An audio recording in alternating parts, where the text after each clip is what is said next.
Let's start. MTC. EBS 1 Exercise 1. The critical distinction to be made between history and the natural sciences is that the standing of explanations put forward by historians is very much inferior to that of scientific explanation. It may be that scientific explanations are no more than provisional hypotheses, but they are for the most part hypotheses on which all people qualified to judge are in agreement. They may be superseded one day, but for the time being they represent the nearest possible approximation to the truth and are commonly recognized as such. In matters of historical explanation, on the other hand, a scholarly consensus scarcely exists. The known facts may not be in doubt, but how to interpret or explain them is a matter of endless debate, as the example of the English Civil War illustrated. The faction hypothesis has not superseded the class conflict hypothesis or the ideology hypothesis. All are very much alive and receive varying emphases from different historians. MTC. Good job. Let's start. MTC. EBS 1 Exercise 2. A growing body of knowledge has changed our perception of larval life and behavior. The classical view was of passive larvae carried by ocean currents, settling when they reached some critical stage of competency. If a larva happened to be over appropriate habitat at that stage, its chances were good. If it was somewhere less favorable, such as over great ocean depths, then it was game over. We now know that larvae are much more active than this in their settling activities. Larvae are attracted to coral reef areas by both sounds and smells emitted by reefs, and move actively toward appropriate stimuli. Once over a reef, larvae show strong habitat preferences that differ among species. Some larvae will settle and then ascend back into the water column if conditions are inappropriate. Larval settlement is therefore not a parachute drop but more of a bungee jump. Maintenance of high diversity on a reef demands protection of not just adult habitats but also of settlement habitats, which are often different from and far removed from adult habitats. MTC. Good job. Let's start. MTC. EBS 1 Exercise 3. Once we define who we are through an emotional commitment to our beliefs, we are likely to experience inner fear when those beliefs are questioned. This is the first form of intellectual cowardice. Questioning our belief can seem to mean questioning who we are as persons. The intensely personal fear we feel keeps us from being fair to opposing beliefs. When we consider opposing ideas, we subconsciously undermine them, presenting them in their weakest forms so we can reject them. We need intellectual courage to overcome self-created inner fear, the fear we ourselves have created by linking our identity to a specific set of beliefs. Another important reason to acquire intellectual courage is to overcome the fear of rejection by others because they hold certain beliefs and are likely to reject us if we challenge those beliefs. This is where we invest others with the power to intimidate us. Many people judge themselves according to the views of others and cannot approve of themselves unless others approve of them. Few people challenge the ideologies or belief systems of the groups to which they belong.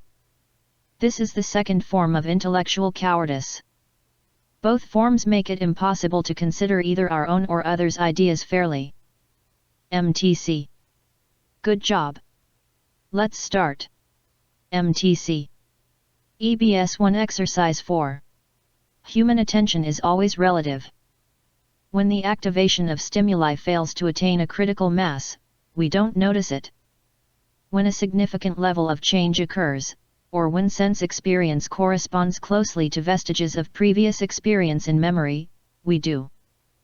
To cite a very simple example, one could mention the way the brain tunes out background static such as the hum of an air conditioner while actively attending to pronounced acoustic spikes such as the sound of coins being dropped onto a tile floor or a sudden burst of clapping.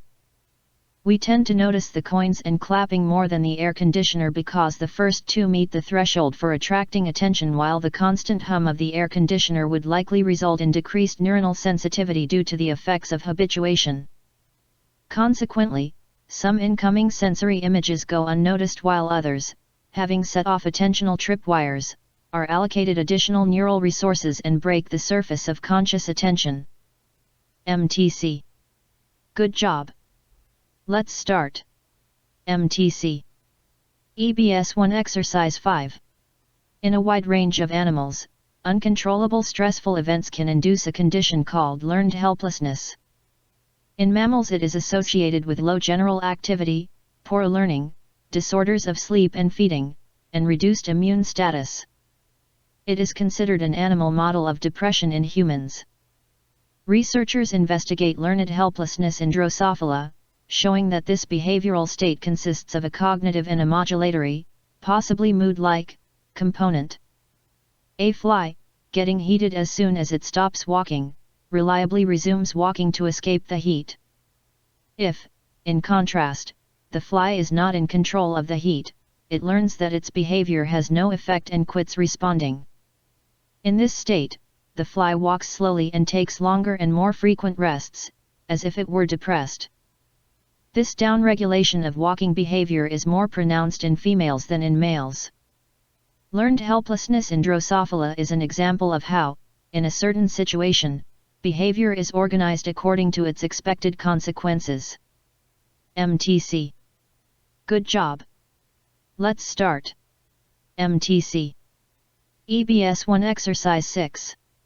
If I feel pain, or even a vague form of malaise, I need to communicate what that feels like, and to do that I need to use modes of expression that are outside of my sensations. So you might ask me, on a scale of 0 to 10, how bad is the pain? 0 1 0. At that moment I am being asked to, and attempting to, translate an individual experience into something socially knowable, something outside both me and you. In making that translation, however, I may also modify the original sensations. I say, I think it's about a 5. 5. And you then say, well, that is reassuring, since last week you thought it was an 8. 8. I might then re-experience my condition in relation to this new depiction. As such, something outside of me has given shape and definition to something inside. If, on the other hand, I am unable to describe my sensation, to give it socially shareable form, I am left in a kind of incommunicable limbo which brings with it additional forms of distress because it isolates me. I cannot get anyone to understand my pain. MTC. Good job. Let's start. MTC. EBS1 Exercise 7. One reason we're likely to attribute behavior to people's traits and dispositions is that dispositional inferences can be comforting. The twists and turns of life can be unsettling. A superbly qualified job candidate may be passed over in favor of a mediocre applicant with the right connections. A selfless Good Samaritan may be stricken with cancer and experience a gruesome death. Such events cause anxiety, and we're tempted to think such things couldn't possibly happen to us. But we can minimize perceived threats in several ways. One way is to attribute people's behaviors or life experiences to something about them, rather than to fate or chance. More broadly, by thinking that people get what they deserve, that what goes around comes around, or that good things happen to good people and bad things happen to bad people, we can reassure ourselves that nothing bad will happen to us if we are the right kind of person living the right kind of life. Thus, we tend to attribute behavior and outcomes to dispositions in part because there is a motive to do so. MTC. Good job. Let's start. MTC. EBS1 Exercise 8. The concept of place is characteristically the concept of an open region, in which things reside and in which relations between things can be established.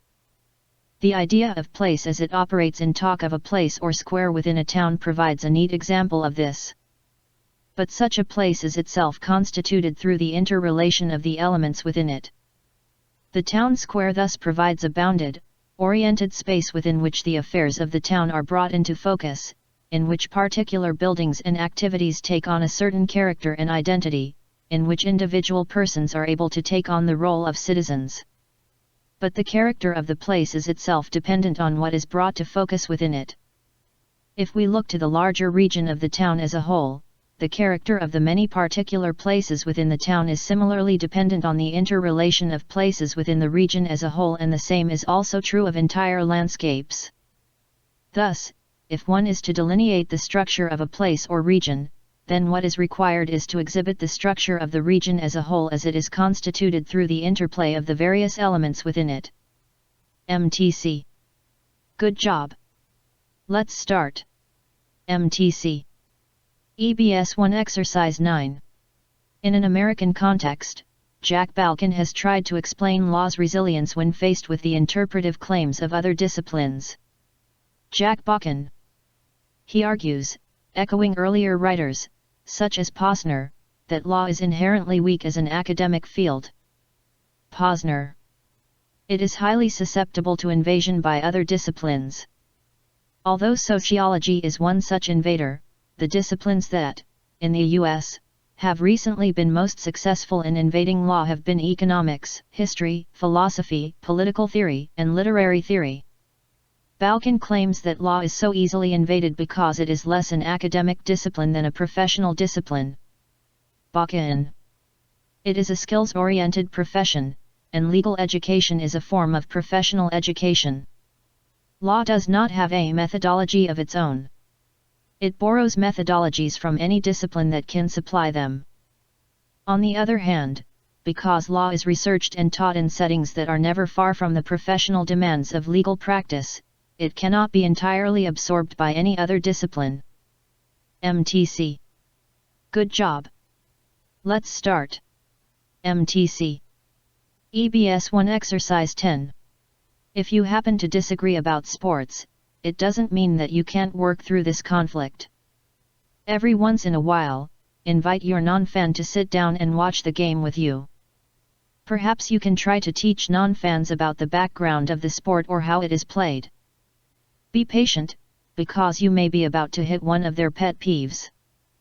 If the non-fan doesn't want to learn about sports, back off, but you may be surprised by his or her response. If this is a problem area in your relationship, here is a chance to turn the situation around and to show your significant other that you really do want to spend time together. With a little patience, you might win the person over to watching with you, and wouldn't some together time be a great outcome for an afternoon or evening, regardless of the outcome of the game itself? If you can show her what to look for, explain some of the more basic rules of the game and the story behind it, your non-fan may come around. New fans are created all the time, so there is always hope. But please, do not force the issue if they continue to fight it. MTC. Good job. Let's start. MTC. EBS 1 Exercise 11. The modem concept of law and the modern sociological concept of society have common origins in the composite idea of the nation-state brought to full realization in the revolutionary period of the late 18th century. 1.8. In the shadow of this idea, law and society are almost mutually defining. Society is for many definitional purposes political society. That is, a territorially defined arena of social interaction regulated by a specific political system, for example, British society, French society. Society is, thus, significantly delimited by the jurisdictional reach of legal systems. This, however, undermines the idea that law is in some sense a product or expression of society. One might put matters the other way around: political society is a product of law. If the unity of society is fragmented, so too is that of law as a social phenomenon. MTC. Good job. Let's start. MTC. EBS 1 Exercise 12. You are confronted with a particular area of floor space and a certain volume of air. In that room there may be a few rudimentary pieces of furniture such as a bed, a desk, a set of drawers and a closet. These are common to all the rooms in the complex. They are not unique and mean nothing to you beyond the provision of certain necessities of student life. Even these bare essentials have a history.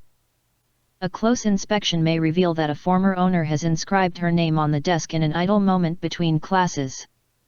There on the carpet you notice a stain where someone has spilt some coffee. Some of the paint on the wall is missing. Perhaps someone had used putty to put up a poster. These are the hauntings of past inhabitation. This anonymous space has a history. It meant something to other people. Now what do you do? A common strategy is to make the space say something about you. You add your own possessions, rearrange the furniture within the limits of the space, put your own posters on the wall, and arrange a few books purposefully on the desk. Thus space is turned into place. Your place. MTC. Good job.